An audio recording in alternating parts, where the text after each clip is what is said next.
Aujourd'hui, on va mettre DxO à l'honneur et on va faire un tutoriel Photolab 7 avec la Nik Collection et on en parle juste après. Bonjour à toutes et à tous, j'espère que vous allez bien aujourd'hui. Mon nom est Eddie Quinol. Si vous débarquez pour la première fois sur ma chaîne YouTube, je vous souhaite la bienvenue. Ici, on parle de post-production traditionnelle et créative sur les logiciels de post-production et bien évidemment, vous l'aurez deviné, on parle de photographie en règle générale. Et aujourd'hui, donc, on va s'attaquer à cette photo que j'ai prise dans les Cornouailles au mois de juin dernier.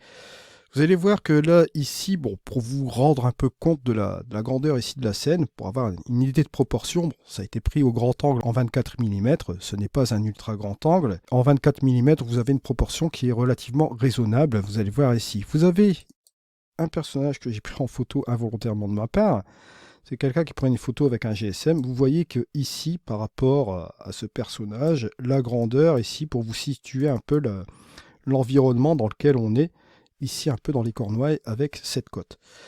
Alors bien évidemment, la première chose que je vais faire, vous allez noter une petite dominante bleue qui est due avec l'utilisation d'un filtre lit, un Big Stopper, vous savez que ça fait une dominante bleue. Alors, la première chose qu'on peut faire, c'est soit laisser cette dominante bleue, il y en a qui laissent la dominante bleue du filtre lit pour donner un esprit créatif aussi. Vous avez des gens qui désirent le laisser d'un point de vue créatif. On peut faire sauter cette dominante bleue en prenant la petite pipette, en prenant un point plus ou moins blanc dans la photo, en s'assurant d'avoir plus ou moins 3 valeurs identiques sur les 3 canaux rouge, vert et bleu, ou vous pouvez tout simplement vous rendre sur la température et on peut ici sur le souhaite ravancer la température ici vers la droite, regardez, hop, juste comme ceci, pour enlever l'excès de bleu, surtout dans ces parties-là de l'image, dans l'intégralité ici. Vous voyez que bon là, ici, si on fait la balance des blancs avant et après, on obtient quelque chose de plus correct comme ceci, et je retrouve un peu l'heure dorée que j'avais ce jour-là. Alors bien sûr, là, ce qu'on peut faire, c'est une correction des tonalités sélectives, surtout au niveau des tons clairs, puisque je récupérais un peu ma petite lueur que je vois ici, là, vous voyez, juste comme cela. Alors bien évidemment, petit truc, est-ce que je vais aussi également soit utiliser les tons moyens pour éclaircir un peu la scène, ou simplement dégager un peu mes ombres, voilà, juste comme ceci, tout en faisant attention de ne pas trop dégager aussi mes ombres, puisque je veux garder quand même un peu de présence ici dans ma photo. Je vais utiliser les points de contrôle avec la diffusion juste après. Vous m'aviez posé la question, film pack 7 avec les masques de luminosité ou la Nik Collection. C'est au choix personnel en fait, parce que bon, la film pack 7 va vous permettre d'utiliser des masques de luminosité, d'appliquer des films, etc. Simulation de film, vous savez très bien. Et d'autres choses aussi également qui vient se greffer avec film pack, qui vous ramène des choses dans votre version Elite de DxO Photolab 7. Là, pour mon cas, ici, la Nik Collection, le gros avantage, c'est la diffusion des points de contrôle. Vous avez une option qui est la diffusion. Là, bien évidemment, on va sortir du flux de travail de Photolab. On va rentrer directement dans la Nik Collection. Mais on va rentrer toujours dans un flux de travail non destructif, antif, dont on va pouvoir revenir dans l'édition de la Nik Collection si on le souhaite. Vous allez voir juste après, je vais vous montrer la petite astuce, on l'avait fait déjà la dernière fois. N'hésitez pas à aller voir la playlist sur la Nik Collection que j'ai réalisée avec les mises à jour que l'équipe de DxO a réalisées sur la refonte générale de toutes ces interfaces et l'apporte des nouvelles choses au niveau des points de contrôle, lignes de contrôle, etc. L'intérêt, c'est que là, on a cette photo-là. Si je fais mon avant et mon après, vous voyez que bon, là, on est sur quelque chose d'un petit peu plus logique au niveau de la photo. On va ajuster localement pas mal de choses à l'aide de Vivezza. Je vais me rendre ici dans la Nik Collection, je vais tout simplement cliquer sur Vivezza et je vais me rendre directement dans notre plugin Vivezza. Voilà, une fois que je suis dans Vivezza, vous avez ici la petite chose à ne pas oublier, de cocher cette petite case que vous voyez là. Alors ce sont des modifications non destructives. Forcément, ça entraînera un fichier volumineux. Pourquoi ça va entraîner un fichier volumineux? C'est complètement logique, puisque lorsque vous allez quitter Photolab 7, si vous rentrez dans la Nik Collection va vous rebalancer un TIFF dans Photolab avec les ajustements que vous auriez réalisés dans la Nik Collection. Si vous voulez encore avoir accès à ces réglages pour les modifier de nouveau, vous pouvez rebalancer le même TIFF dans Vivezza. Lui aura conservé bien évidemment tous les réglages et vous pouvez les modifier bien sûr. Et c'est pour ça que c'est un objectif d'un flux non destructif. Là, garde à l'esprit, c'est comme si vous étiez dans Photoshop, que vous aviez Camera Raw. Une fois que vous rentrez dans Photoshop, je vous le rappelle encore une fois, le système de Photoshop, c'est un système de fichiers type bitmap de haute qualité. Donc on va dire l'équivalent d'un TIFF 16 bits.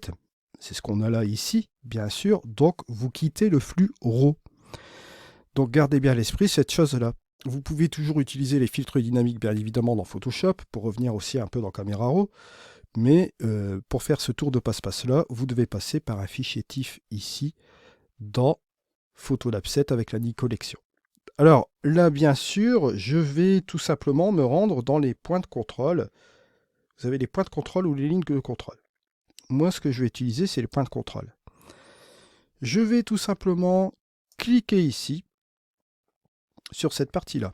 Je vais appuyer sur M pour bien que vous voyez le masque. Alors, bien évidemment, dans la Nik Collection, vous avez toujours cet équaliseur. Et bien sûr, si vous passez sur cette partie-là de l'image, vous avez la possibilité de jouer avec ces parties de l'ajustement directement dans l'interface. Et là, forcément, dans l'équaliseur, ça disparaît. Après, ça réapparaît ici. Mais bien évidemment, vous avez toujours la possibilité, si vous le souhaitez, d'enlever cet équaliseur. Si ça vous dérange vraiment, que vous voulez retrouver le même principe que dans Photolab, vous cliquez sur Shift E et vous enlevez l'équaliseur, bien sûr. Et vous n'êtes pas gêné par cet équaliseur. Si vous voulez le retrouver, vous cliquez tout simplement ici. Moi, je préfère utiliser l'interface que je trouve un peu plus logique quand même. Alors, le point de contrôle ici, vous allez pouvoir jouer sur une nouvelle fonctionnalité qui est la diffusion. Regardez la diffusion. Si je rentre ici dans mon image, je prends cette partie-là de ma photo, je vais réduire la diffusion et vous allez voir que là, forcément, l'action du masque va interagir directement dans mon cercle ici du point de contrôle. Si je réduis, vous voyez que là, on applique vraiment de manière chirurgicale le point de contrôle dans cette partie-là de l'image. Alors bien évidemment, vous doutez bien que c'est des côtés abrupts qui sont ici. On peut jouer avec cette diffusion juste comme cela, vous voyez, pour avoir des côtés un petit peu plus diffus. Bien évidemment, après, on peut jouer avec la luminance à l'intérieur de ce point de contrôle. On peut jouer aussi avec la chrominance, donc un masque basé sur la couleur aussi également, juste comme cela. Et bien évidemment, vous voyez que plus je vais étendre, plus je vais rajouter dans ma sélection de ce cercle, et plus je vais réduire, bien évidemment, là, je vais être plus précis dans mon cercle. Alors, à vous de voir, de toute façon, si vous voulez vraiment être très très précis, on peut toujours le faire sans aucun problème. Vous pouvez réduire ici, par exemple, ce cercle-là. On va se rendre, par exemple, ici, et bon, au lieu de perdre du temps avec du dodge and burn, avec des, comment dirais-je, des pinceaux, etc., vous allez voir ici, ça va être super pratique. Je vais rajouter un peu de structure dans cette partie-là de l'image et vous voyez que là, si je le souhaite, regardez, hop, je vais me rendre sur cette partie-là comme cela. Alors bien sûr, ce que vous pouvez faire, c'est mettre plusieurs points de contrôle. Si je veux, par exemple, mettre ici un autre point de contrôle, je peux en mettre un là.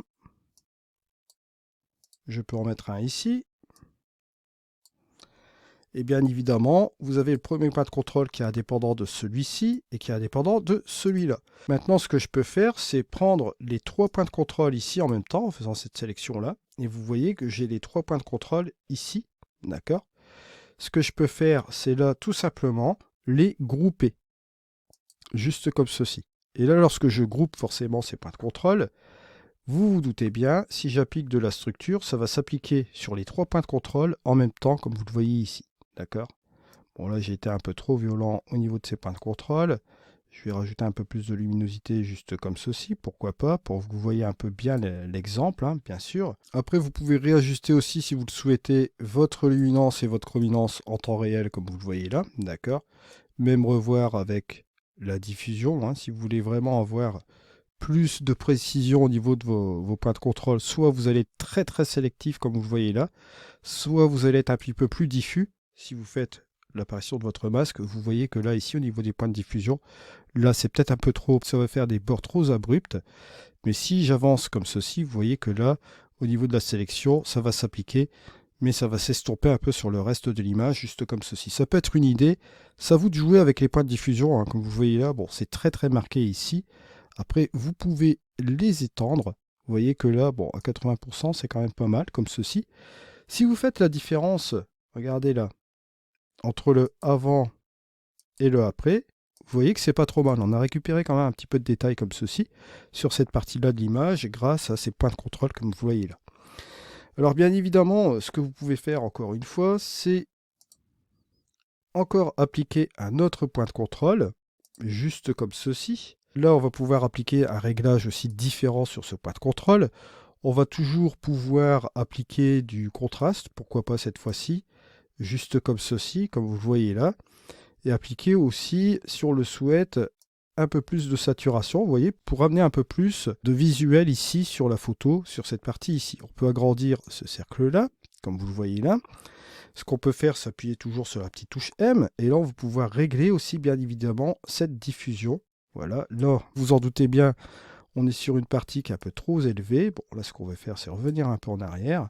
On peut même revenir sur cette partie-là de l'image, bien sûr, jouer sur la luminance toujours et la chrominance pour avoir une sélection un peu plus fine, revenir un peu sur cette diffusion, on va revoir un peu l'ensemble. Vous voyez que là, ici, ça marche relativement bien. Si je fais mon avant et mon après, on a quelque chose de super intéressant aussi. Je peux même rajouter encore de la structure. Regardez, hop, si je rajoute de la structure, on a un truc qui est super intéressant. Regardez, sur deux points de contrôle, enfin sur deux choses ici, là j'ai rajouté et révélé quelques petits détails sur cette roche-là. Et là, bien évidemment, on a rajouté de la saturation, on a rajouté un peu de contraste sur cette partie-là. Donc on a levé des trucs aussi super intéressants. On a interagi sur cette partie-là de l'image. Alors à vous de voir, on peut revenir sur cette diffusion sur la taille de ce cercle, hein, bien sûr. Voilà, pour revenir un peu ici. On peut bien évidemment jouer un peu plus sur la chrominance pour sélectionner un peu plus de pixels. Pareil pour la luminance. Voilà. Juste comme ceci. Et vous voyez que là, on a un résultat intéressant. Si je fais mon avant et mon après, on a interagi sur cette zone-là de manière intéressante. Toujours la même chose. On peut toujours appliquer un autre point de contrôle juste ici. Allez. On s'amuse encore à appliquer de la structure. Voilà, juste comme cela. La luminosité, à nous de voir, soit je vais la monter ou la descendre. Et là, vous voyez que je vais mettre un léger impact aussi au-dessus de cette partie-là. Alors, toujours la même chose, ça à nous de voir si on veut appliquer, bien évidemment, de la diffusion pour réduire ou monter ici sur notre image. Jouer sur la luminance, bien sûr, on peut réduire aussi l'accès de cet effet directement ici. On peut sélectionner plus de pixels en utilisant après la couleur, les tonalités de la couleur. Revenir pourquoi pas un peu en arrière, voilà. Revenir encore sur la diffusion. Réduire l'impact du cercle aussi, ça peut être une idée, pourquoi pas ici. Revenir encore de nouveau sur la diffusion, écarter un peu plus comme cela. Voilà, pour avoir plus d'impact sur la partie ici du point de contrôle que vous voyez là. Et vous voyez que là, ici, si je reprends un peu l'intégralité de ce qu'on a fait, si j'enlève tous les points de contrôle et que je les remets ici, vous voyez que ça fait gagner du temps, comme vous voyez là. Soit vous faites un Dodge and Burn traditionnel, ou soit vous pouvez passer par Vivezza. Vous voyez que bon là, on peut passer des lustres et des lustres au niveau de cette post-production. On peut continuer aussi de plus belle sur les parties qui sont là. On peut même utiliser une ligne de contrôle, hein. On peut utiliser cette ligne de contrôle sans aucun problème, par exemple ici. Vous voyez, on va appliquer cette ligne de contrôle comme on a l'habitude de l'utiliser. Dans Photolab, là, on va pouvoir l'appliquer ici, c'est pas interdit. On va pouvoir baisser la luminosité, pourquoi pas, un petit peu sur le dessus ici, pour amener un peu plus de densité sur les bleus, vous voyez. Ça nous ramène quelque chose de relativement intéressant comme ça. Et au niveau de la ligne de contrôle, toujours la même chose. Si vous allez sur le M, vous avez la possibilité, bon là cette fois-ci, de jouer sur la luminance. D'accord, bon là on va la laisser quand même à un bon niveau. Bon, et la chrominance, bon là forcément on va la laisser telle quelle. Vous voyez que ça nous donne un résultat super satisfaisant ici. Toujours la même chose.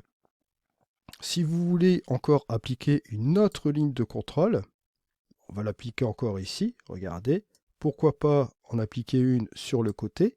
d'accord, que vous voyez là. On va tout simplement voir notre masque. Là, ici, c'est super intéressant aussi comme cela. Vous voyez, cette première partie qui est juste ici, on va tout simplement la mettre un peu dans l'obscurité. Donc, je vais baisser la luminosité. Regardez, hop, on va baisser un peu la luminosité de cette partie-là. Bon, pas trop non plus, quoi. On va pas faire l'effet d'un vignettage, mais simplement obscurcir cette partie-là. Et si vous regardez bien la différence de ce qu'on a fait localement, vous avez ici le avant et vous avez le après. Vous voyez, juste comme ceci. Donc ça vous permet de faire tous ces petits micro-ajustements de manière assez rapide. Bon, vous voyez, vous mettez un point de contrôle dans un endroit, vous ajustez tout ce qu'il faut ajuster bien sûr. Là, bon, j'ai fait des ajustements assez globaux dans mon image. Une fois que j'ai fait cela, si je veux vraiment gagner du temps, même sur la fin, vous voyez, on peut aller sur les ajustements globaux ici et on peut tout simplement rajouter une petite pointe de contraste sur l'ensemble de l'image, pourquoi pas. Voilà, juste comme ceci. Ça peut être aussi une éventualité. Vous voyez que on a accentué sur pas mal de points sur notre image, mais sur la fin, si on veut rajouter du contraste, on peut le faire. Ou éventuellement, si on veut être un peu plus doux, sur l'ambiance générale de l'image, on va aller tout simplement dans la courbe ici, et on va tout simplement baisser ici, et monter un peu au niveau des hautes lumières, juste comme cela. Et comme vous pouvez remarquer ici, on a notre petite différence entre le avant, ce qu'on avait avant, vous voyez, c'est la photo d'origine, et on a ici le après. Alors bien sûr, on aurait pu insister sur cette partie qui est là, hein, sur une séparation ici, pourquoi pas. On peut toujours le faire, ou accentuer, pourquoi pas, le contraste ici, d'accord. Regardez, on peut accentuer le contraste général de l'image, ça va avoir un impact aussi léger sur la couleur aussi également de la photo, comme vous le voyez ici. Je vais un peu me rendre là, voilà, juste comme cela.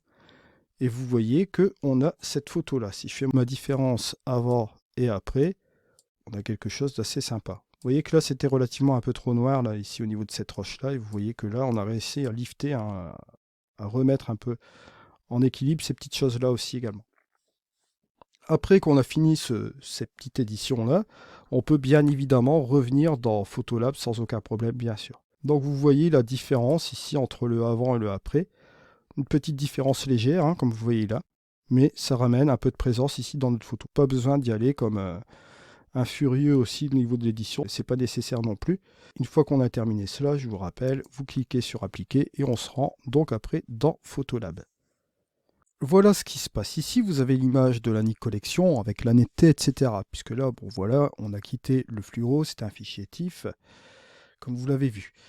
Bien évidemment, si je reviens ici sur ma photo originale de Photolab 7, il faut zoomer pour voir la netteté, bien sûr, de l'image. Je vous l'avais déjà indiqué la dernière fois. Si vous voulez faire un comparatif entre les deux, ben, vous allez cliquer sur cette petite flèche. Vous avez l'image de sortie qui est juste à côté, c'est la Nik TIFF, juste comme cela, avec la Vivezza. Et vous pouvez basculer, vous voyez, vous avez l'image de avant et après. Vous pouvez même vous rendre sur le plein écran. Et là, ici, bien évidemment, le après, avant et après. Et vous pouvez même faire un petit balayage. Regardez ça, c'est sympa aussi comme ça. Hop, avant, hop et après. Juste comme ceci. Alors, une fois qu'on a fini cela, je vais vous montrer la petite chose qu'il faut quand même conserver à l'esprit. Là, je suis sur la Nik Collection. On a coché sur la petite case.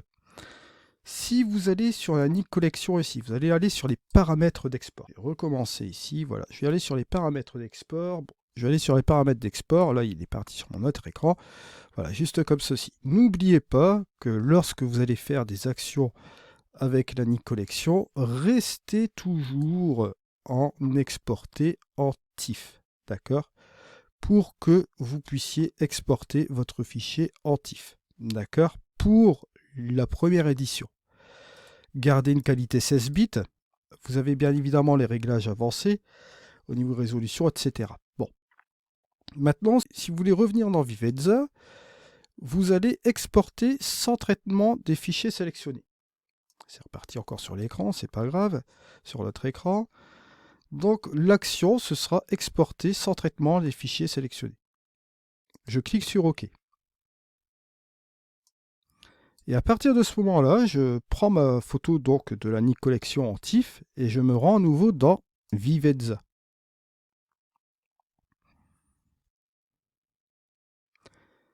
Et là, vous allez noter qu'on retrouve l'édition complète avec tout ce qu'on a fait sur Vivezza, bien sûr. Donc vous avez la possibilité, bien sûr, de revenir sur cette édition pour modifier votre flux de travail, comme vous le voyez ici. Et vous avez accès à tous vos réglages, bien sûr. Là, vous pouvez cliquer sur Appliquer. On va retourner, bien sûr, dans Photolab 7, comme vous le voyez ici. Donc, voilà. Mais n'oubliez pas, bon, lorsque vous allez dans la Nik Collection avant, vous cliquez ici. N'oubliez pas de remettre vos paramètres d'export. N'oubliez pas de remettre vos paramètres d'export et de laisser en exporter en TIFF, bien sûr, pour que vous ayez la possibilité de revenir après sur l'édition. Donc, deux choses à savoir. Exporter en TIFF lorsque vous voulez exporter directement dans la Nik Collection, vous enregistrez, vous revenez dans Photolab et si vous voulez revenir encore de nouveau, vous allez sélectionner simplement l'option exporter sans traitement les fichiers sélectionnés et là vous allez revenir avec les pré-réglages sans aucun problème dans la Nik Collection qui vous renverra ensuite le fichier. C'est pour ça qu'il y a une certaine lourdeur du fichier TIFF puisque vous avez un réenregistrement des paramètres qui se fait dans le fichier TIFF et ça double le volume aussi. Voilà, c'est ce qu'il fallait savoir aujourd'hui. Alors n'oubliez pas, vous avez toujours des liens d'affiliation dans la description de cette vidéo, notamment dans DxO, je vous mets un lien d'affiliation concernant les logiciels et les produits DxO. En passant par ce lien, ça ne vous coûte absolument rien du tout. Moi, ça me permet d'avoir une modeste commission pour pouvoir continuer mes tutoriels sur cette chaîne YouTube. Je vous remercie encore de m'avoir suivi. On se retrouve dans une prochaine vidéo. C'était Eddy. Allez, au revoir.